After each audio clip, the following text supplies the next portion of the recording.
So thank you, everyone, for coming. I will. Today's session is the first in our planned series of talks. This is under part of the Tigray Heritage Scape Restoration Initiative. This is a research project funded by Gada Henkel Foundation, based in Germany.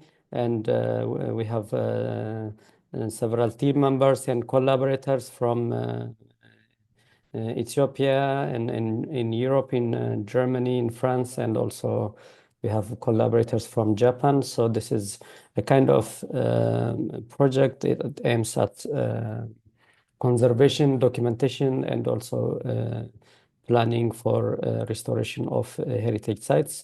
So as part of that networking, we invite some guest lecturers to give a speech on some specific issues. So in that line, today we will start with Dr. Samuel, from the Erfurt University in Thuringia. He's based in Germany. He will be giving lecture on Giacomo Naretti's Diaries, insights into Emperor Yohannes IV's court and projects. And so Dr. Samuel Kidane was a Herzog Ernest Fellow from June 2021 till November 2021 at the Center for Transcultural Studies in Gotha, which is part of the Erfurt University. And then from December 2021 up to 2024, he was a PhD fellow at the Erfurt University. He recently defended his PhD thesis earlier, beginning of this year. His title was on historical sources, oral traditions, and interpretations on the periods of Ras Suhul Mikael from 1692 and 1718. So he has a wide experience in research, especially on regarding with history, ethnohistory, and history of Ethiopia, and especially in northern Ethiopia part. So currently, he is also part of the Geography and Politics between Northeast Africa and Europe projects. He's also involved in several research regarding history. So since many of our research sites that we are trying to conserve some of them were built under Emperor Yohannes's projects. So this presentation will give us insights from one of the good documentations from Narreti's Diaries. So I really want to thank Dr. Samuel for coming here and volunteering to give us his speech. And also, I would like to thank everyone who is attending. So I will directly give the floor to Samuel, Dr. Samuel. Thank you so much.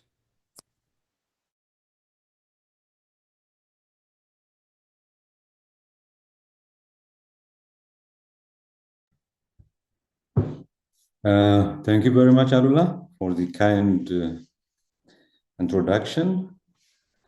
I'm very happy also to take part in the initiative and the lecture series that you guys are doing recently. And today, well, I know that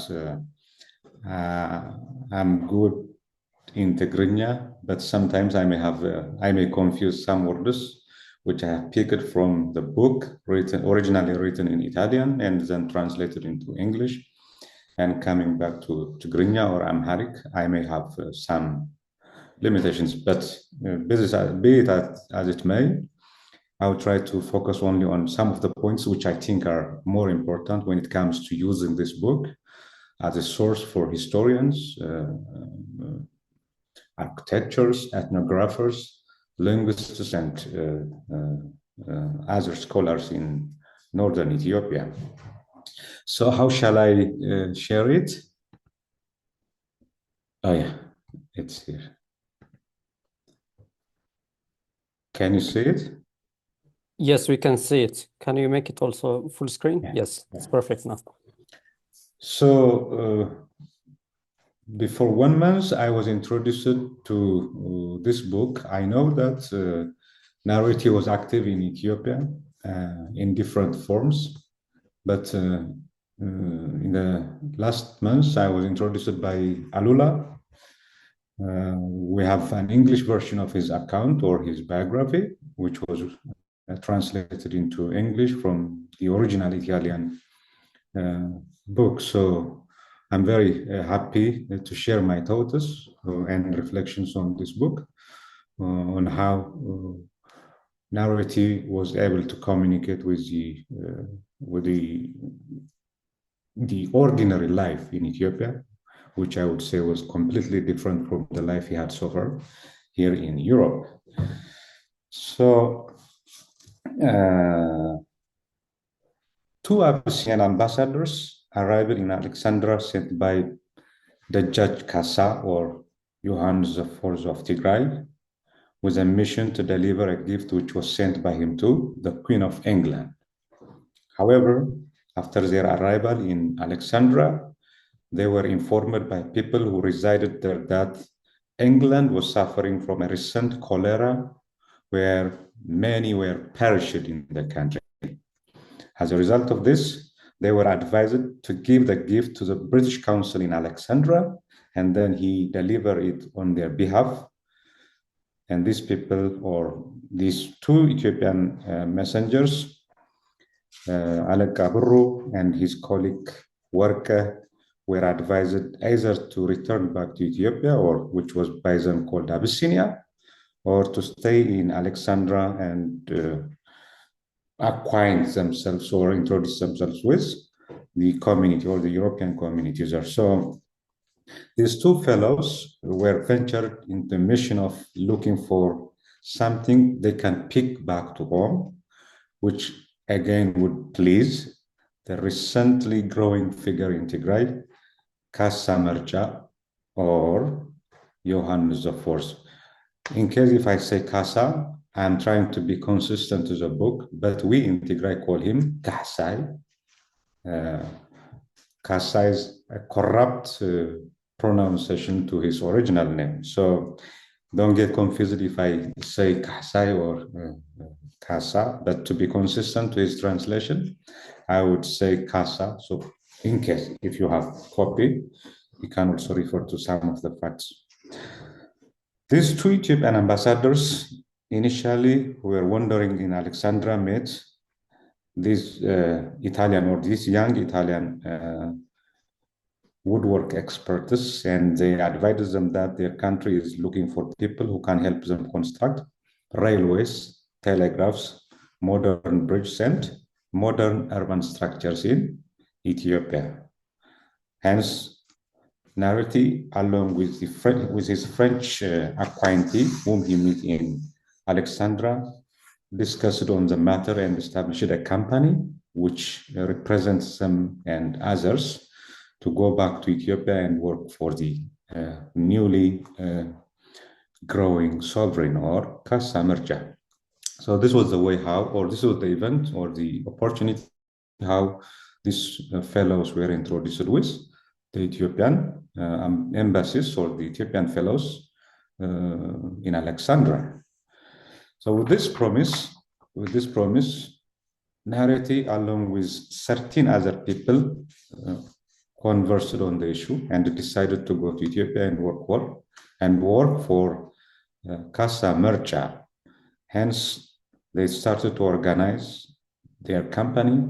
They started to organize their logistics. They started to recruit, or they started to purchase and send back to Massawa items which they thought were important for their newly ventures.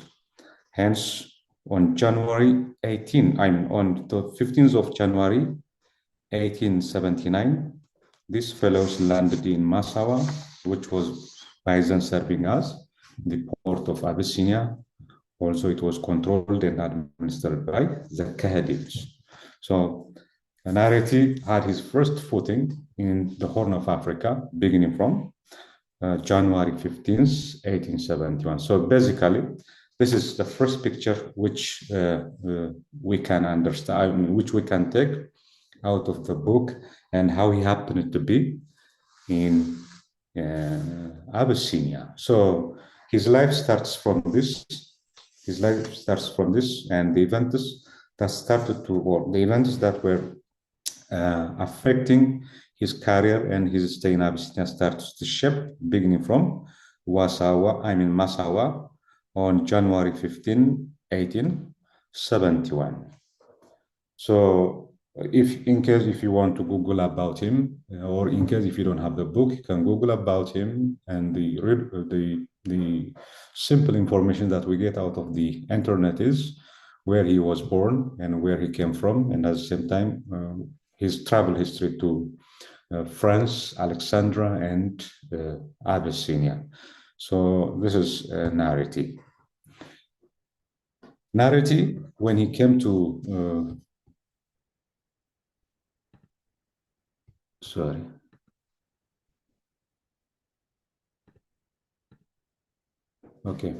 when he came to Ethiopia, he had the ambition of investing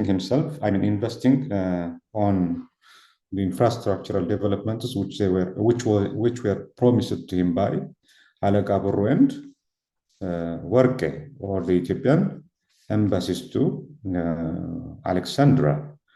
However, soon after he landed in Massawa, he started to face problems, particularly from Burru, the person who recruited them in Alexandria and promised them a good fortune in Abyssinia, and who again traveled with them in the same ship to Massawa.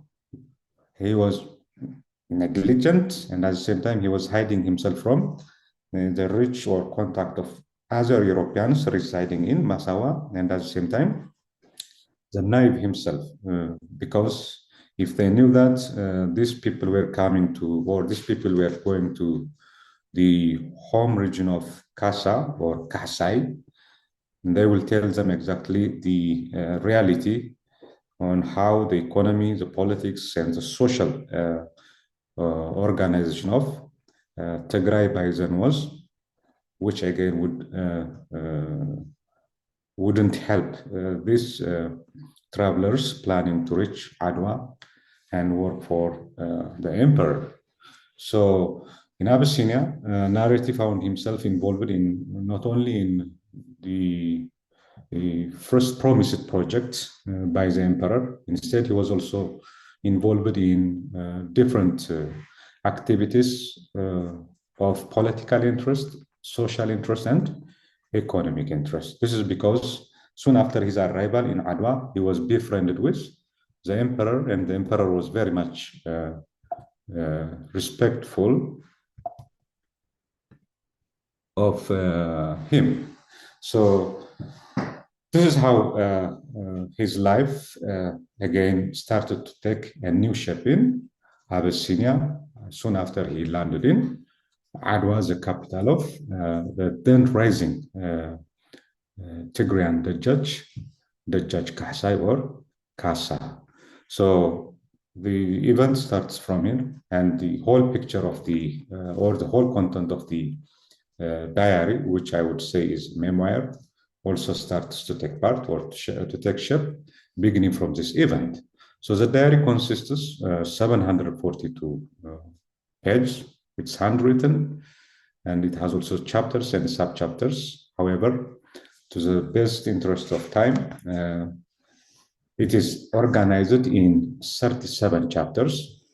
And as you can see, all these 37 chapters, other than the first 7 chapters, almost the remaining 30 chapters are dedicated to his life in Abyssinia. So basically, if one wants to read more or wants to know more about what was happening in Abyssinia during the period of, at the time of his arrival or during the rise into prominence of Dejjač Kahsay or Emperor Yohannes, one can investigate, one can look into different issues corroborated under this 30 chapters completely dedicated to his life in Abyssinia. Basically, originally, the memoir was first written as a memoir of Africa. It was written in pen and it was also in excellent condition. However, it was overlooked for reasons which I'm going to mention in our discussion.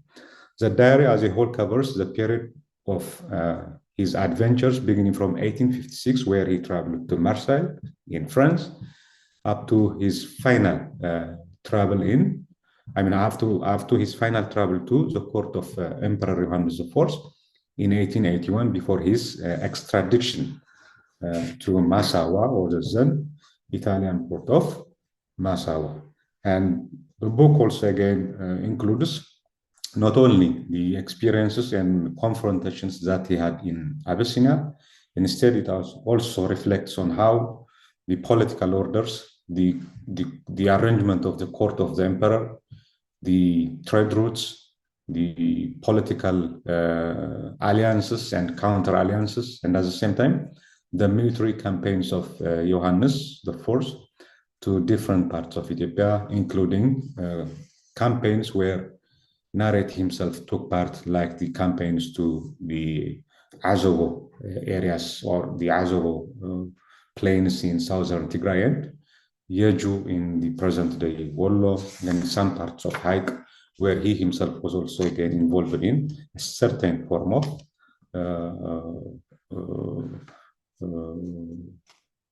where he was also involved in certain form of developing canals from Lake Haik. So this is again a very interesting point. One can also understand from his memoir, and his memoir is again a very interesting element, or it's a very interesting book because it gives readers again a new insight on how the Suez Canal was opened, on how the life of Alexandra, and at the same time on how Ethiopians were also involved in the diplomatic and trade activities dominant in the period until the opening of the Suez Canal in 1869. So his travel from Marseille to Alexandra, and his travel from Alexandra to Massawa via Jeddah was presented by him in a very wonderful way.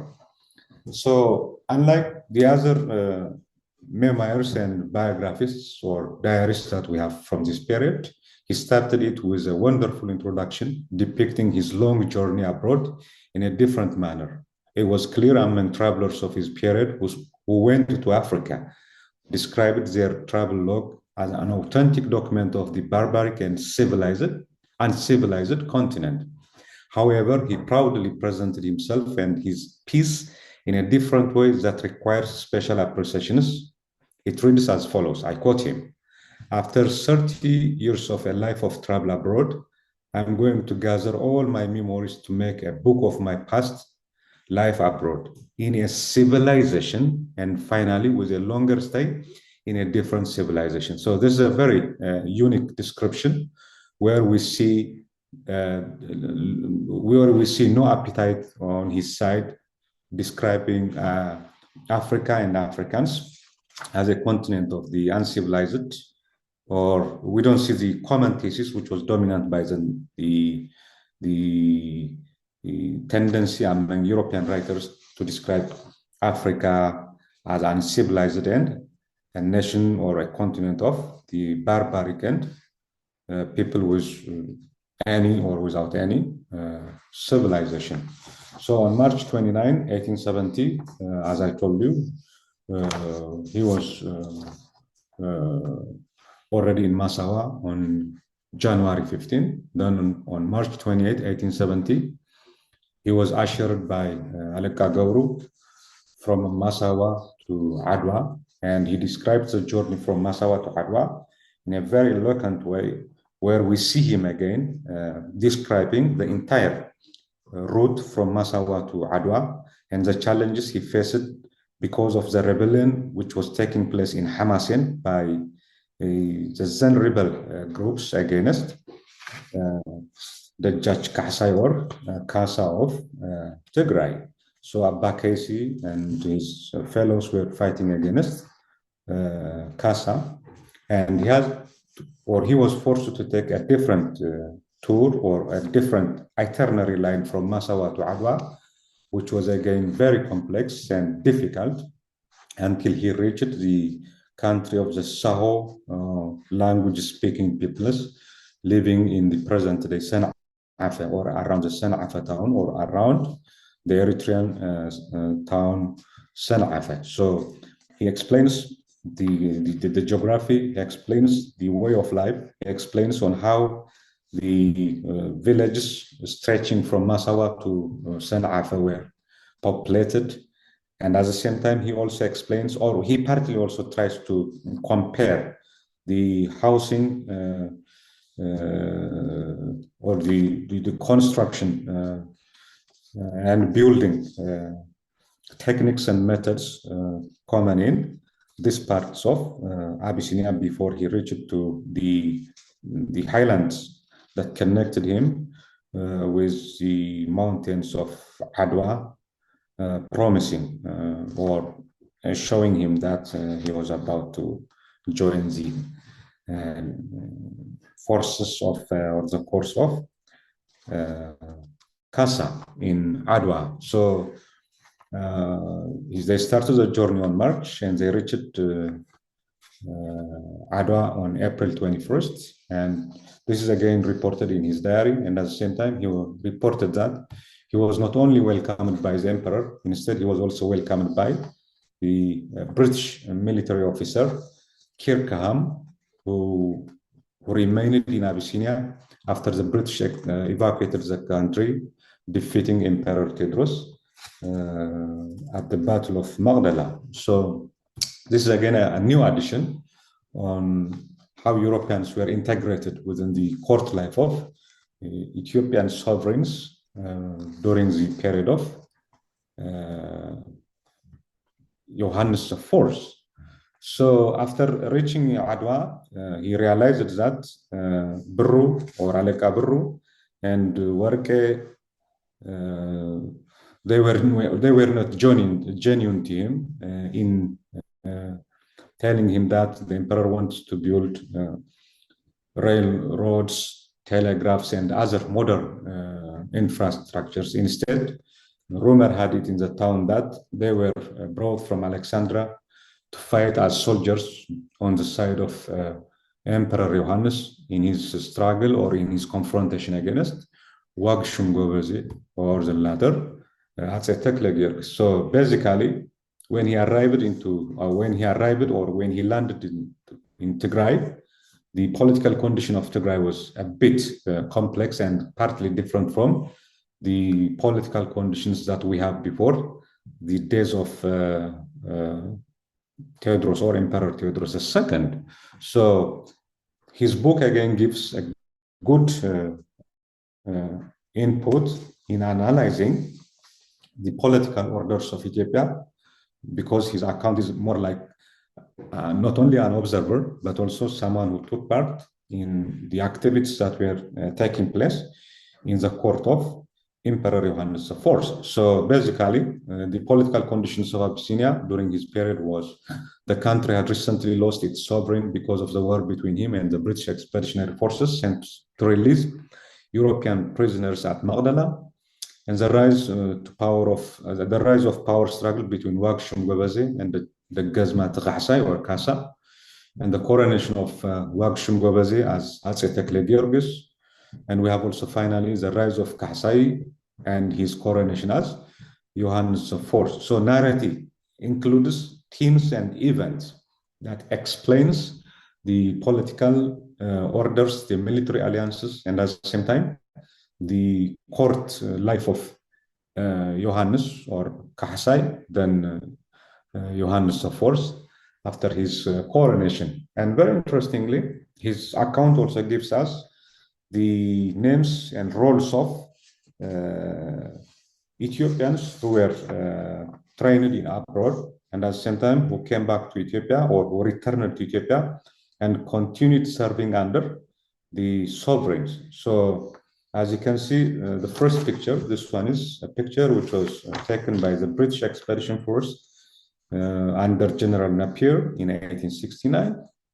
And as a center, you have Mircea, the envoy, whom Narreti met in Alexandria along with Bru. And the second one is Mahadar Akal. This is again a young Tigrayan who was taken to France by Lefebvre, and he was trained in France under King Philip.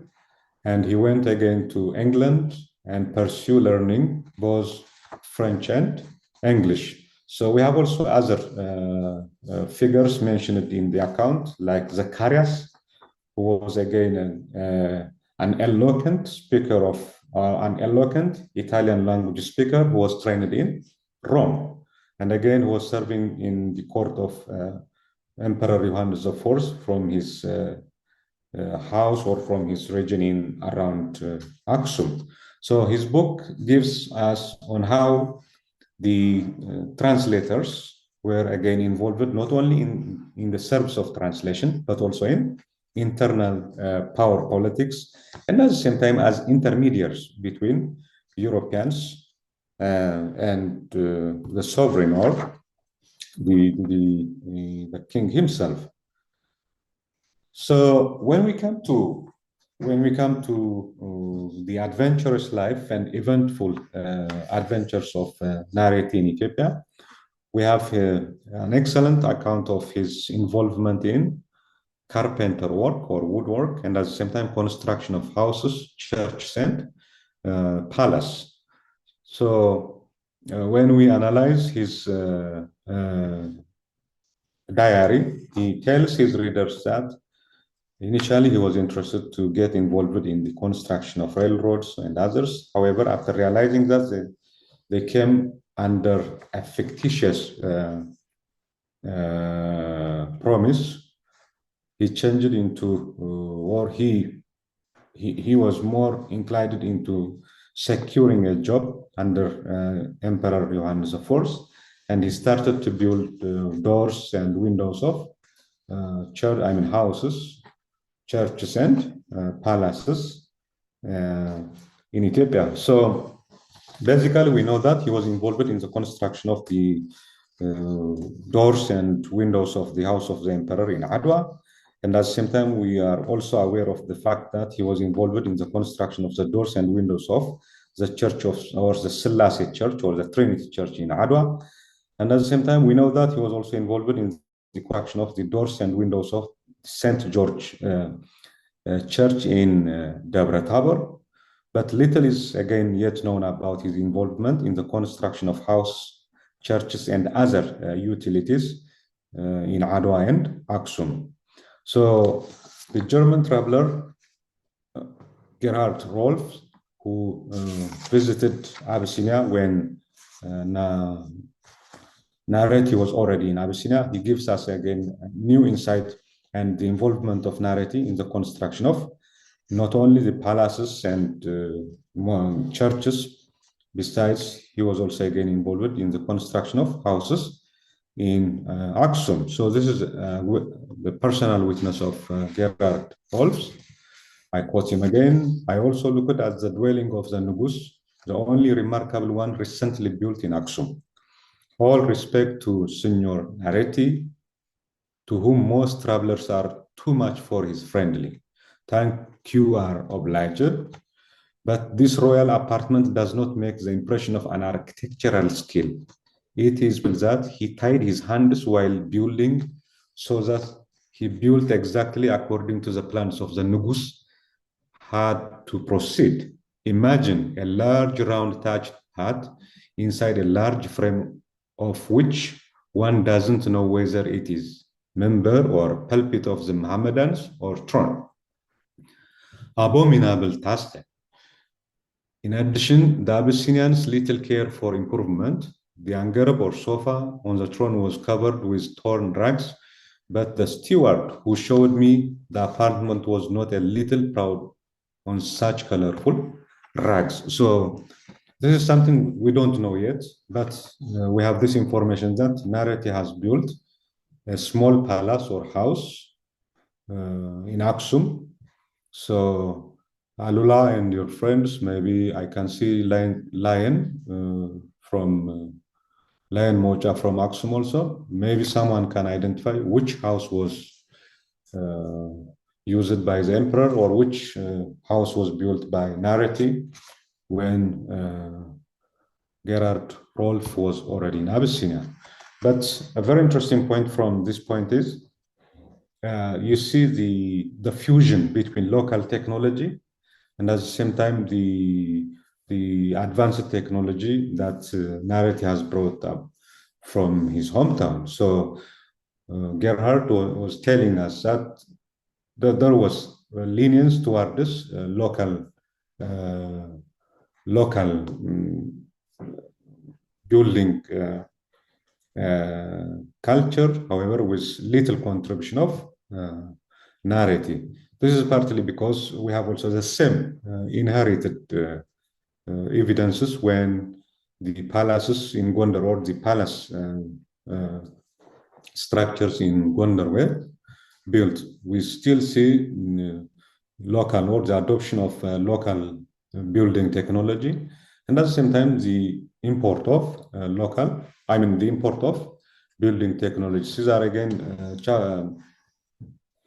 something that one can also understand from the comments. However, when Emperor Yohannes started to discuss with Narreti, he started to tell him on how happy he would be if he could help him build his palace in Aksum. So we see him traveling with the emperor to Shekhat and identifying stones that can serve as limestone, where he can produce good or fine material for the construction of the palace. So very interesting story included in the book is the emperor was telling Narreti that he still had the impression that his forefathers were able to build palaces using limestones, and at the same time he wants to restore this technology which they have lost in the meantime. So basically what I feel is he was not only referring to the Gondarine structures, instead he was also more inclined toward this attaching himself with the Rasgumb or the palace structure in Gondar, which was used by Suhul Mikhail during his high days in Gondar, beginning from 1769 to 1771. So he was referring to the ideas that he was not only a rising figure in Tigray, instead he was also regarding himself as, or he was telling him that he was also the conscious successor of Ras Suhul Mikhail. So basically, we see again the multiplicity of these tendencies, not only in the palace, we also see these tendencies of Emperor Yohannes going back and referring to the works of Suhul Mikhail and his successor Walda Selassie, including other Tigrayan figures. So as you can see, these are the thrones of, the crowns of Suhul Mikhail and Walda Selassie, or Ras Suhul Mikhail and Ras Walda Selassie. And this one is again the crown of Suhul Mikhail, and I think this one is the same crown like the one we have here. So it was not an imitation, but instead it was attaching himself with the crowns of Tigrian leaders who raised into prominence before him. So in the middle of his discussion with Italian travelers who came to visit him while he was in Debre Tabor, he started a conversation where he was demanding them to buy him diamonds for his crown to be shaped exactly in the same way or in the same manner like the other crowns or the crowns of Suhul Mikaelin, Walda Selassie. So his idea that bringing into life the lost Tigrayan projects was not only limited to the churches of Selassie or the Trinity Church in Adwa, Georgis Church in Debre Tabor, or the Kidane Church in Magale. Instead, it was also something integrated into the project of Emperor Yohannes when he finally asked Narreti in 1881 to help him build his palace or this palace in Magale. So this is again a picture taken in 1895. I will discuss on these issues if you have any question or if there is something that we can share. I'm ready to share with you what I have understood from this book. Thank you. Back to you, Alula.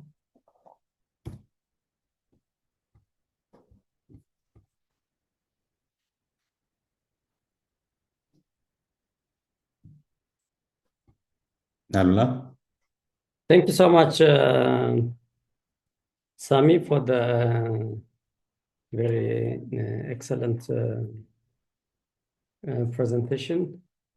It's always interesting to see what happened during that time, because it's not a very old time, and then it's not also not close, because we still have many of the remnants of the projects that happened during that time. So it will be always interesting to find a view from the historical perspective, and then it would also be interesting research to look after and search the remains of all these projects and all these mentions in different places. So saying with this, I will open the floor for a question and discussion. Anyone who wants to ask question or comment?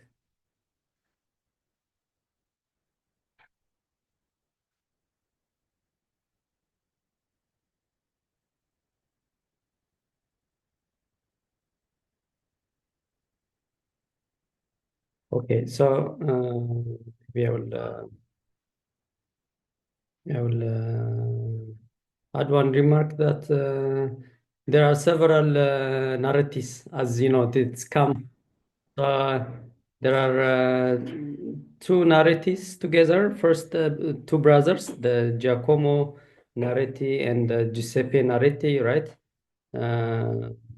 And also their cousin is also Luigi Narretti, comes later to take some of the pictures later.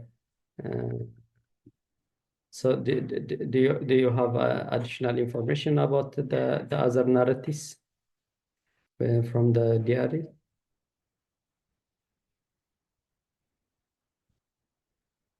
And then we have some questions. I will go to Professor Albert Smith after that.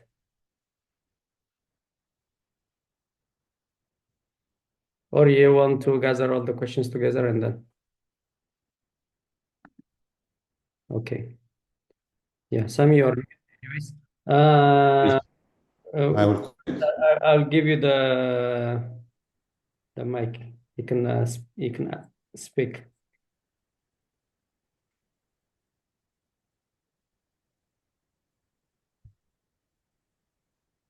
Albert. Okay, I thought someone else got the mic. Sorry. Yeah, thank you. Thank you for the interesting insights. Especially interesting was this connection with earlier architecture and the quest for recovering lost knowledge. I think this is a very useful approach. Just one specific question. As you know from the diaries of Narreti and other sources, Dejjač was one of the builders of the castle of Johannes in Mekelle. Dejjač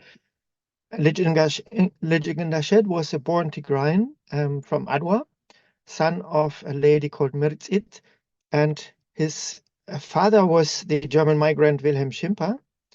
So Dejjač was one of the first Ethiopians. We can even say the first Ethiopian, even if he was of mixed origin.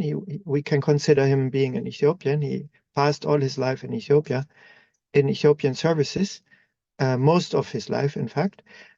He was one of the first Ethiopians with a technical education. He was a student in the Polytechnical College of Karlsruhe in Germany.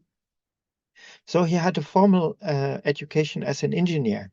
So what I find usually a bit surprising is that Narreti is always mentioned as the builder of the castle of Johannes IV, which is correct. That's not a problem at all. And that the educated engineer, Dejjač, who had a very important role as a sort of background figure at around Johannes IV and even later Menelik, is never mentioned, or almost never mentioned, while he appears in the sources. So no, this was just a comment, but I wanted to know if during your research you came across Dejjač, and maybe even across his possible role in recovering, let me call it, lost knowledge. Thank you so much. Samuel, would you like to reflect on this one, and then we come back to other questions? Yeah, okay. Gide, I've seen it. I will be back to you in the second round of questions. Thank you. Thank you very much. You're right, Professor Schmidt. I was able to, I mean, I was also referring to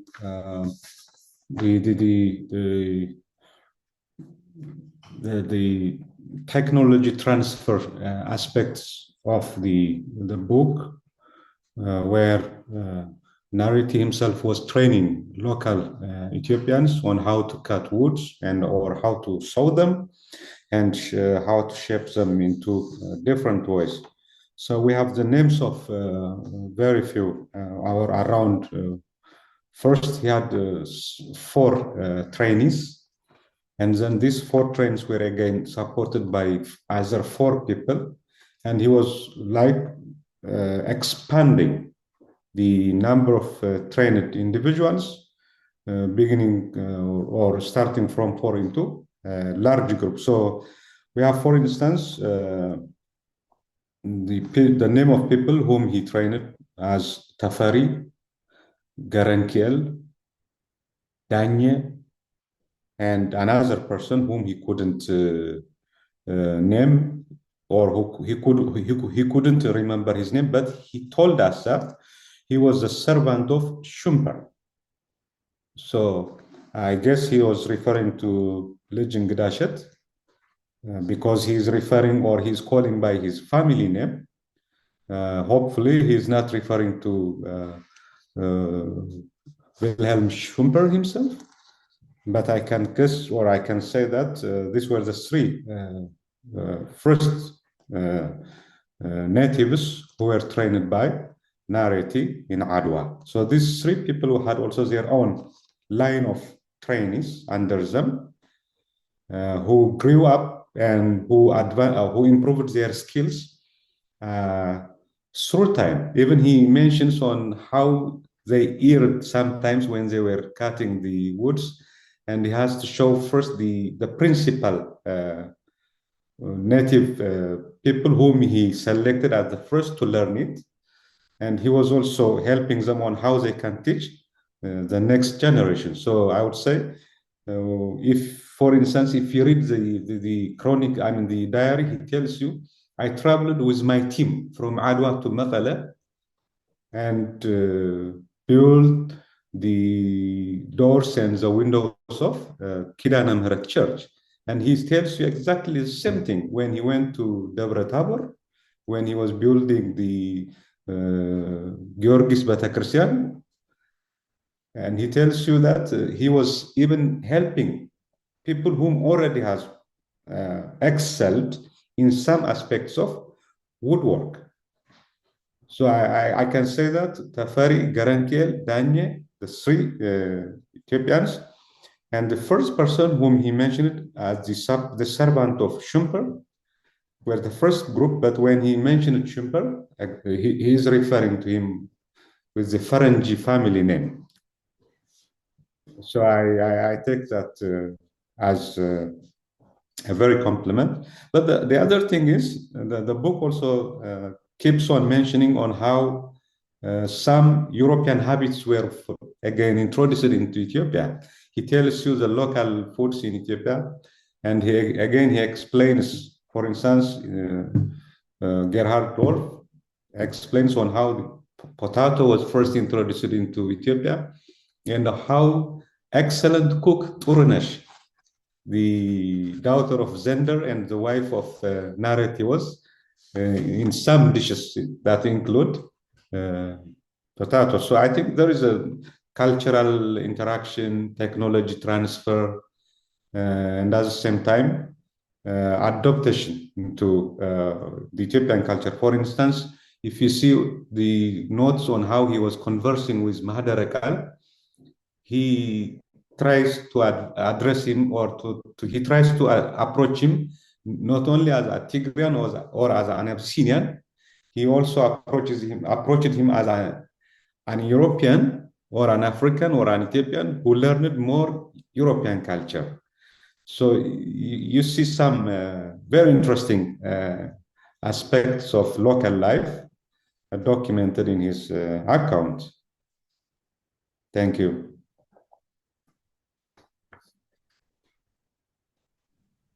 About Narretis. Well, that's the Luigi Narretti, maybe Professor Wolbert Schmidt can help me with the three Narretis, yeah. But I know that Giuseppe, his brother, has died in 1881. He had traveled with him from Egypt to Debre Tabor, but he didn't make it. He died in 1881. But with the Luigi family, I have a lot of their pictures. And pictures like this one, for instance.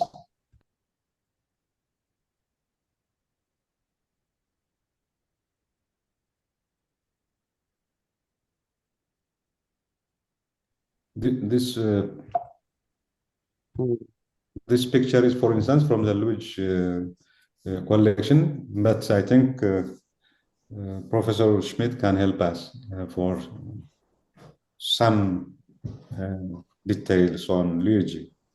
Not much. And I had the same question as Alula. We were even exchanging letters with colleagues in Italy to find out if they know anything about the exact relationship between even these family members and if they left anything like private letters in Italian possession, in the possession of family members. So our Italian colleagues said they couldn't find anything, which doesn't mean that there is nothing. Especially in Italian, let me say, the culture of keeping records in Italy is not very well developed, to say the least. Especially the experience with Ethiopia was traumatic for Italians, which had the effect that a lot of material was simply disregarded or discarded. So many documents have been simply thrown away because Italians, younger generation, said we don't want anything to do with the fascist experience of the people who were involved in Ethiopia, while even the Narretis had nothing to do with the fascist experience. It was much earlier, and even the categories are totally different. But this traumatic experience had the effect that record keeping was quite disturbed. That's one element. The other one is even record keeping in the official archives is not very good. So you have piles and piles of papers which do not appear in any catalog. So by chance, there may be piles of papers on the Narretis which we don't know yet. So we have two reasons for problems of record keeping and finding the appropriate sources. But the colleagues in Italy, they couldn't find anything which helps us. Thank you. Another point which I read could be an input in this relationship is that the widow of Giacomo Naretti, which she was working as a secretary at the colonial office in Asmara,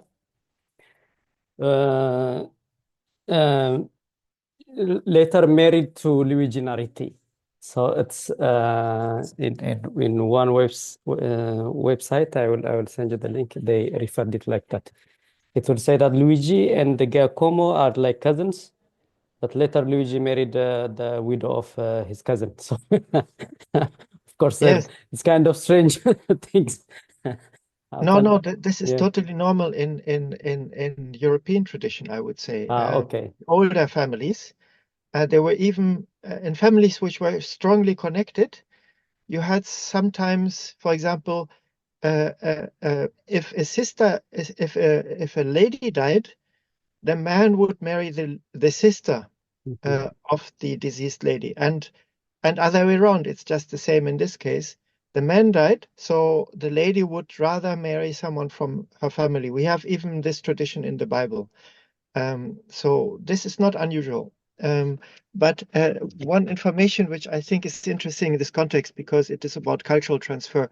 So this was Teresa Narretti, who was the daughter again of the German migrant and painter Eduard Zander.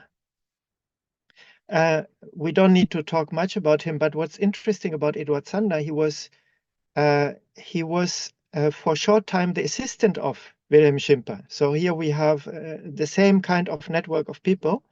And later he was the military trainer of the first standing army, which was created by Tewodros. So you have a lot of aspects of modernization. And he was involved in giving information to Tewodros against the Europeans, interestingly. That's why other Europeans do not talk very nicely about Zander, because he was one of the Europeans who was strictly and strongly allied with different leaders within Ethiopia. Okay.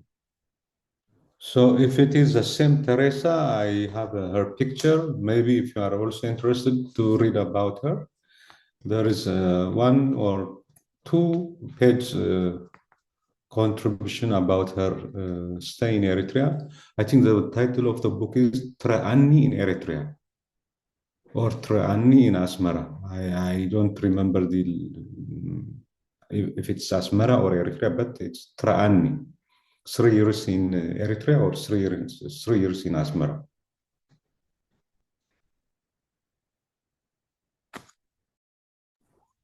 Thank you so much. It's always interesting to find this network, and also for us, it's more interesting to find them on the ground and the traces. Gide, would you like to raise your question now? All right. Thank you so much. So my name is Kidane, and I'm a lawyer. You can guess why I'm here. Because the title says court. I thought it was about a court of law. I didn't think it was about a building or whatever it is. But I found it very interesting, and I know Dr. Samuel, like previously at Aksum University, he presented well, and that is very interesting. One thing that I wanted him to ask, I wanted to ask him is, in relation to the company that Narreti was to establish or established. That is new information to me when it comes to histories of companies or in Ethiopia. So, what do you have more information about it? What happened to it? Narreti working for the emperor under his company or like individually? What was the case and what happened to the company? That was my question. Thank you.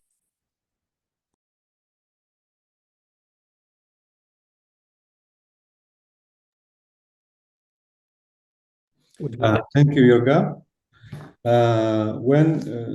When they first started to discuss with Alaka Burru and Warke, they had the Narreti and Kidane, they had the impression that what has been told by them was authentic, and these two Ethiopian fellows were genuine when they were telling them that the emperor wants people who can construct for him railroads, telegraphs, and modern infrastructure. So they decided to establish a company where they contribute their own shares and at the same time own it in the form of a company owned by different people. So the company was not established in Ethiopia. Instead, it was established in Alexandria. However, after they came to Adwa, they realized that Burru was not genuine and he played them. But instead of going back, they decided to liquidate the company. First, they arrived, or the total number of Europeans who arrived in a group was 13 people. Then 5 of them remained. The remaining others went back to Massawa and to Egypt. So initially, the first company was established in Alexandria, but after it was liquidated, the emperor via Mahadarakal and Garankel advised or asked Narreti to establish his own company in Ethiopia, which includes the 5 remaining people after the other 8 people left the country. So we had another company which was established in Ethiopia.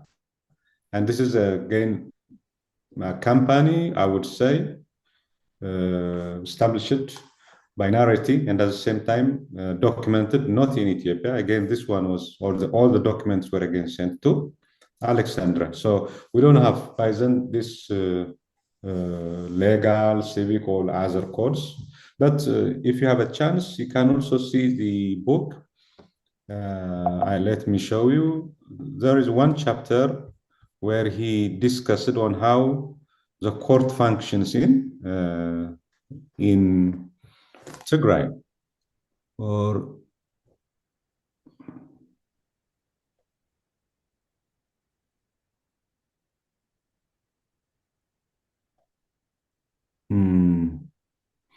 number 25, the administration of justice in Ethiopia. So there is a very interesting account on how the court functions in Tigray, and he visited a small court near Adwa on the way from Adwa to Aksum, and he explains on how the judge gives verdict to different cases, and he gives a good details of events and the chronicle of events from A to Z. So I think with the company, it was liquidated, but re-established by Narreti with 5 people. But with the court, I think you have a good chapter on number 25, the administration of justice in Ethiopia. Number 25. Thank you so much. You're welcome. Thank you, Gide, for the a very good another angle into the discussion. I would like to give a mic to Nobuhiro Shimizu. Yes. He's also extensively read, I think, the Diari, and we also published some article together, somehow related to one of the projects on which Narreti participated there. Thank you, and I'll continue. Thank you. Nice to meet you, Samuel-san. Thanks very much for your informative and interesting presentation. And I also just read the same book, the Narreti's book, and then the interesting thing was that the construction project is just written in his diary. And then the mention is the often just speaking about the wooden technology, not stone technology. So like a stone technology is like typically the like a Tigray's the structural technology is used even in the Johannes Palace.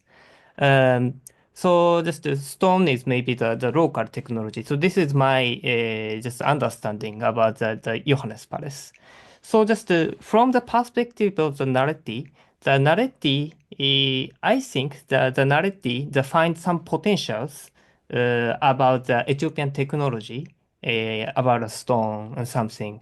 And then maybe and then just he just improved improved or add the technology to the Johannes Palace about the wooden technology like openings or the like lintels or the like a beams or something like that. Yeah, or the throne is also that like that, I think. And then just the integration of the local and the foreign something is like from just how the narrative or the foreign people think or just find the potential of the local, and then the how to integrate the local and then his knowledge, his technique. So this is very the important perspective I saw. And then the interesting thing from your presentation is that just you said that just this was like some rosto technology or also just existing. You said, and then there's something like the lime, and then also the crown, just such kind of the thing that you mentioned. That is very interesting, I thought. And then like for example, just in the Tigray's people, the Tigray's just builders now just using a word of the hammer is like they say martello, like yeah, and then the martello is like the typical Italian word.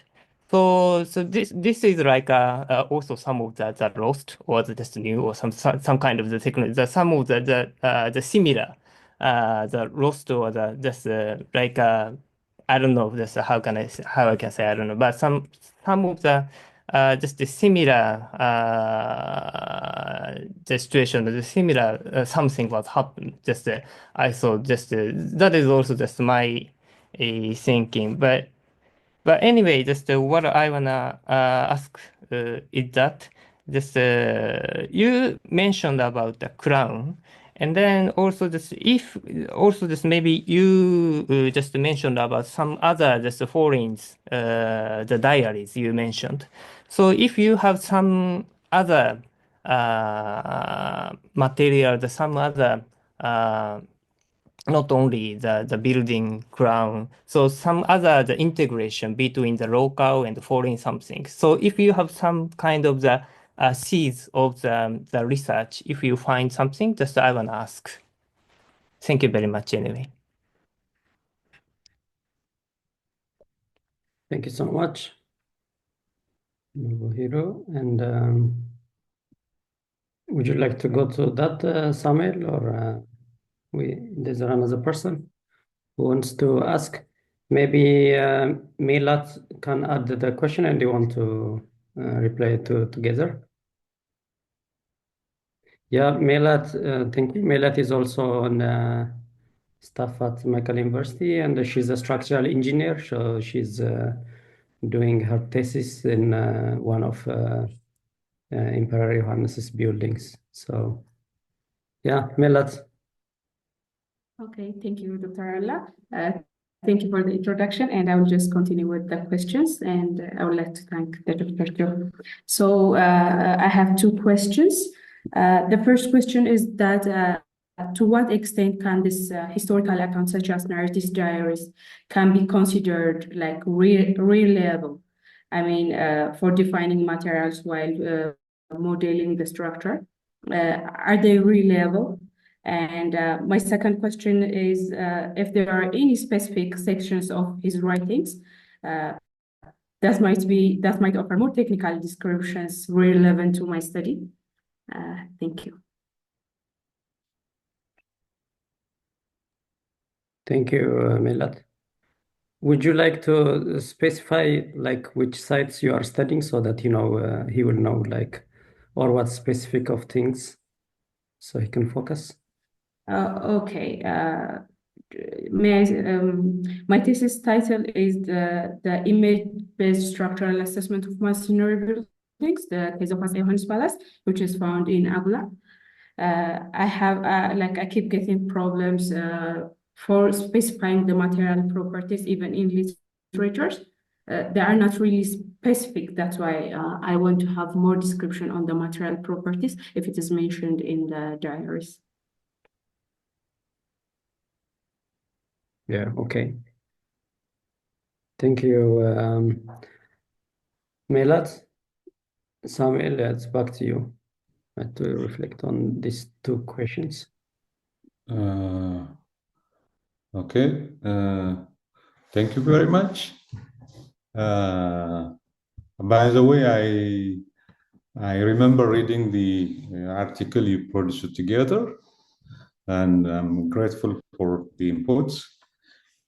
When coming to the local technologies, I think if you read the article, I mean, if you read the diary, particularly if you read on the descriptions he gives when he first saw Saho village, he tried to compare it with European housing structures. And at the same time, he partly gives a passing reference on how, on some aspects, the walls were similar with the walls that they built here in Europe by then. But coming to the materials which they used in Ethiopia and the materials he was used to use while working in Europe and Alexandria, he had this. He had the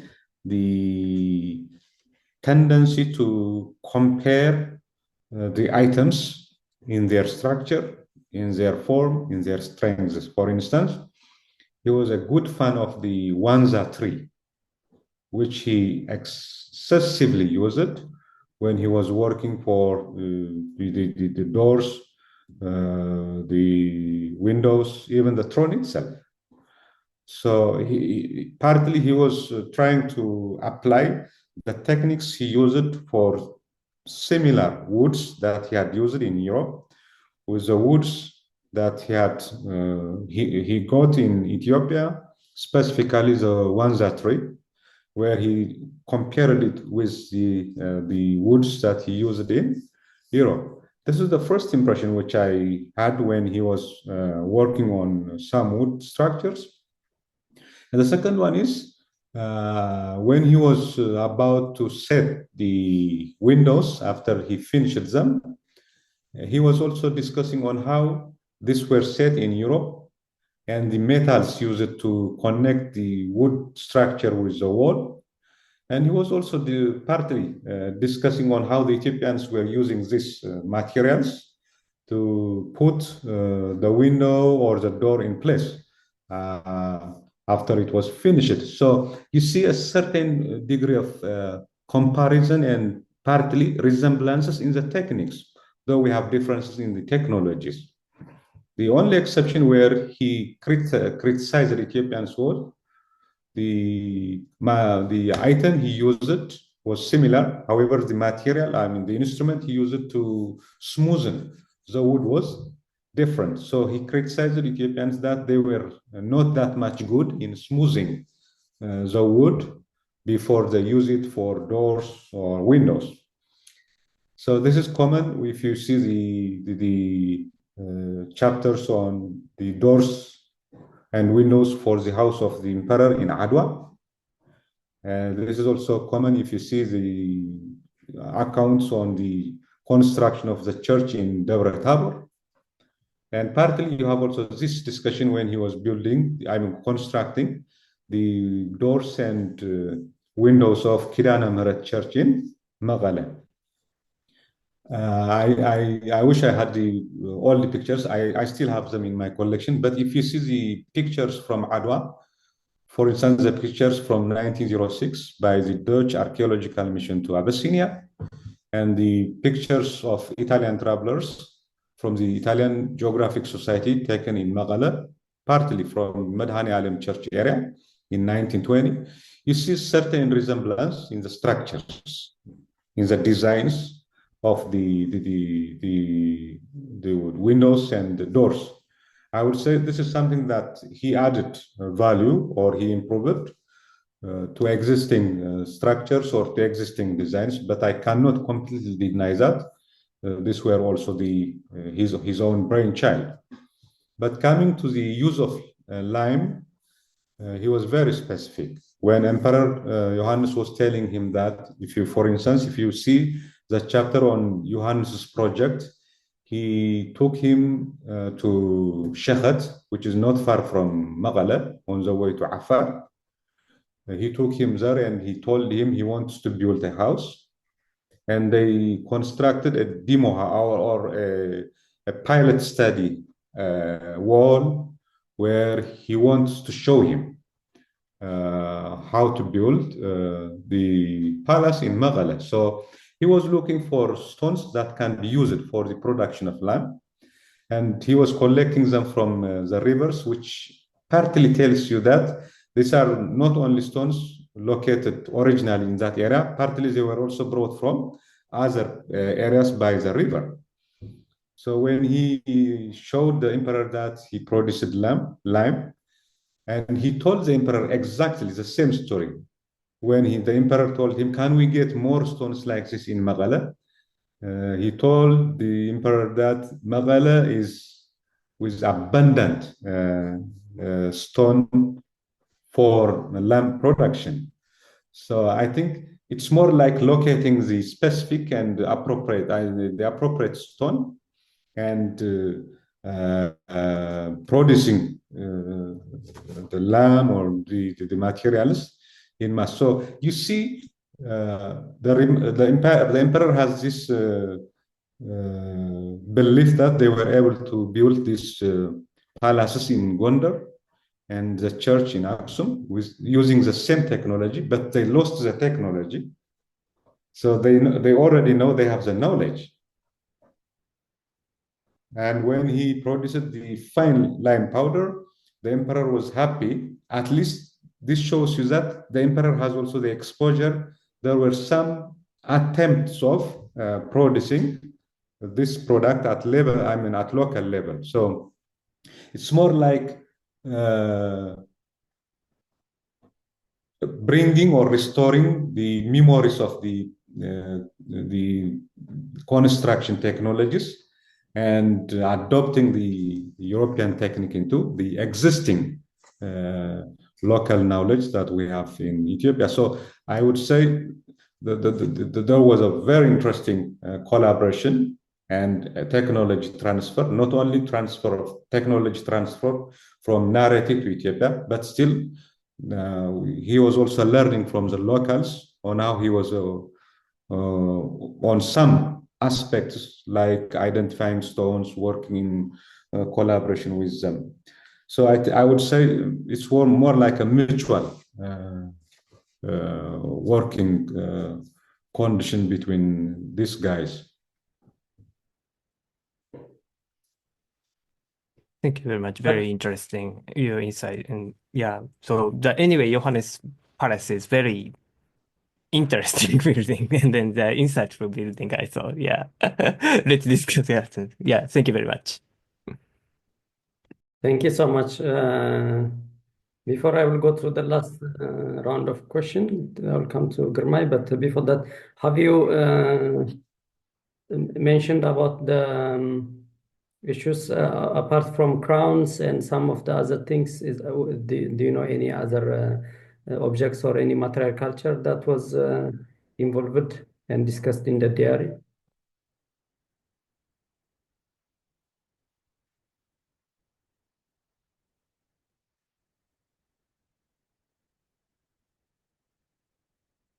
Your miss.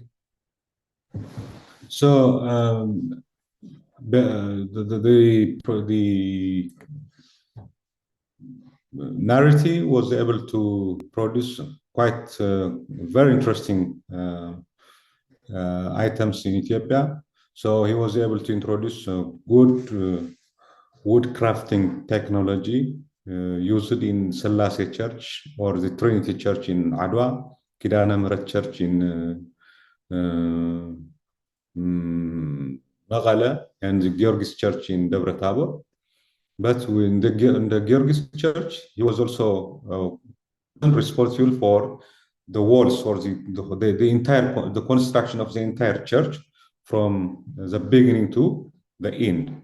So partly, I would say he had the emperor had the impression that Narreti was also good not only in woodwork but also in stone technology or wall or house building technology. After he saw him building the church of Georgis or Saint George church in Debre Tabor, it was also exactly after that moment he told him to build him his palace in Magala.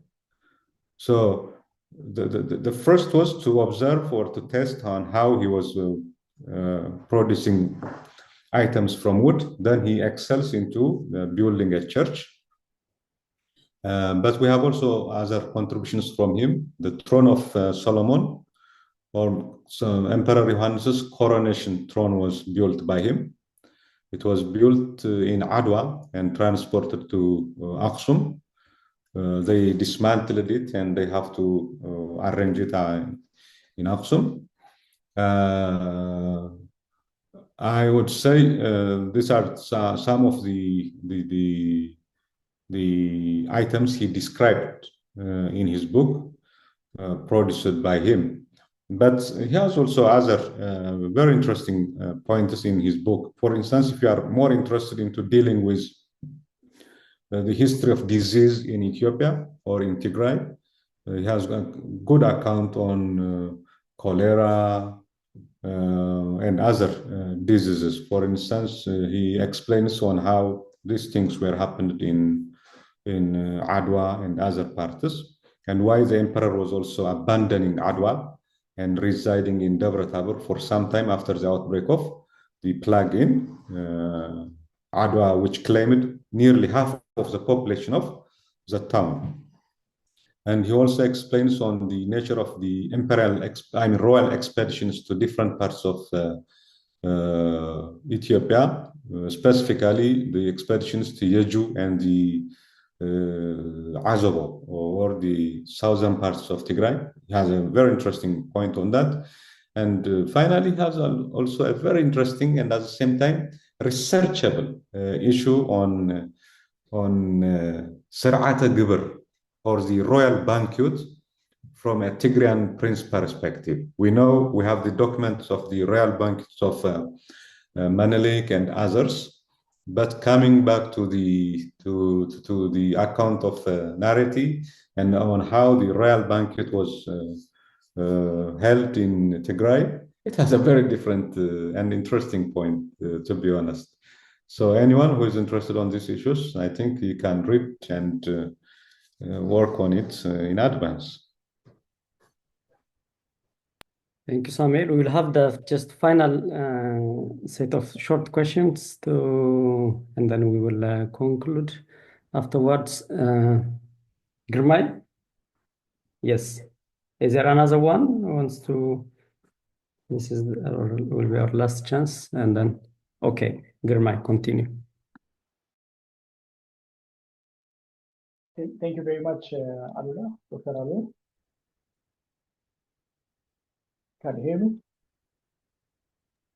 Yes, we can hear you. Continue. Okay, thank you very much, Dr. Alula, and Dr. Samuel as well for the presentation. I'm a lawyer, I'm a student, and currently I'm a student at Swedish Defense University.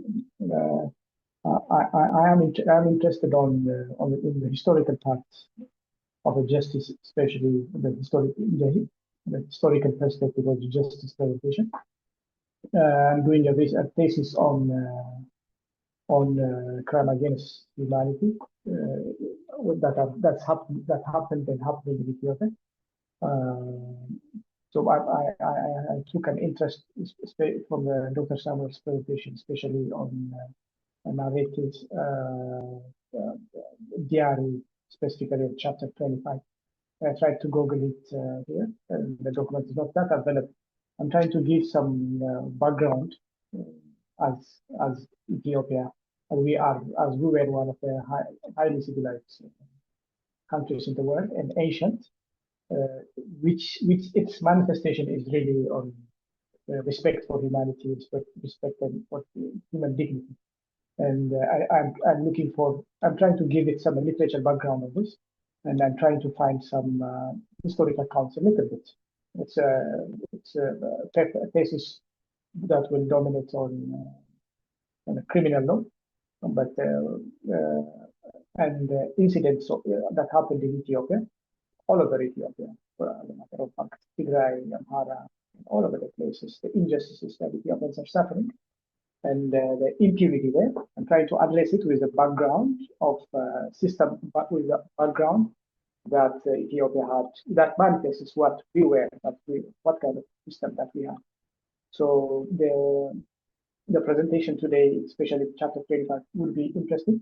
So the question is literature, to have access to these literatures and to other documents which because this is your specialty, you have other accounts on which could give a base as Ethiopia had a system that respects humanity, and that have a proper place, a system that had a proper place for human dignity. Any literature that I can, so that I could substantiate the background. Thank you so much, Gurmai. Very interesting perspective. And Samuel, I will give you a chance to answer this one, and then yeah, after that we will go to a conclusion. Yeah. Thank you very much. I think I have missed one point from Mahlet or Melat. So for the woodwork, you can also read it, but he gives you a detail on how I took the places where he went to collect woods in Tigray, Na'ader, Adet. These were the two places. But the emperor told him he had a good place for woods, but he couldn't access it because there is a trouble in that particular area. We know that most of the woods used in the palace in Magala were brought from Wamberta, from the Asbi Wamberta area, or from, I don't know, from Desa or something like that. So by the time when he was using Narreti, or initially when he was using Narreti, Johannes was not in firm control of this region or province, but the woods used for Selassie church in Adwa and the house of the emperor in Adwa were from Na'adir and Adet. And Gurmai's question, I think, Alula, I hope you will share with him the book. The book you have already shared with me. But I am also asking people if there is any way we can buy the book from Italian markets, because if you read the book, it has introduction and prosopography of some prominent figures mentioned in the account by Narreti. And it also I mean, it will be good also to have it in a book form. But the one which I have indicated as 25, the book has 37 or 39 pointers, but the first four, the first three and the last one chapter, they are not that much relevant for this discussion because we are talking about Tigray. So Gurmai, you can work on it. I was very happy when I read on how the court was managed in Tigray. he also often tells readers his amazement on how the emperor was also handling court cases, both in Adwa and other parts like Debre Tabor, where he first met him punishing a person. And for someone, again, who is more interested to work on trades, for instance, I found some items on how the slave trade was managed and what items were brought to Adwa during that period. And finally, I hope Professor Schmidt is here. The other Italian travelers who visited the area with him, the Matici, the Italian expedition for commerce or something like that, they were given information by him. But they also include so many important points about Abyssinia and the Narreti projects in Abyssinia, including they produced a very good painting of the steles in Aksum, or the Stele Park, including the big sycamore tree, which is absent in the photographic evidence of 1906. So at least we have the information from the book of Narreti also, and from the book of this Italian expedition. The tree was already there until 1879. So it also gives you some insights on the environmental history of Tigray and the conditions of prominent archaeological and religious sites in Tigray. Thank you. Okay, thank you so much, Dr. Samuel. I keep on saying Solomon because of the dynasty, I think. And thank you so much for this wonderful presentation, and everyone who attended it for the great engagement. Thank you. We will continue this series of lecture. We will introduce the upcoming shortly, but briefly, in our next presentation will be in relation to generative AI and how we can use it in this heritage context. And I really want to thank everyone for coming today. Yeah, thank you. And a special special thanks to Dr. Samuel. Thank you.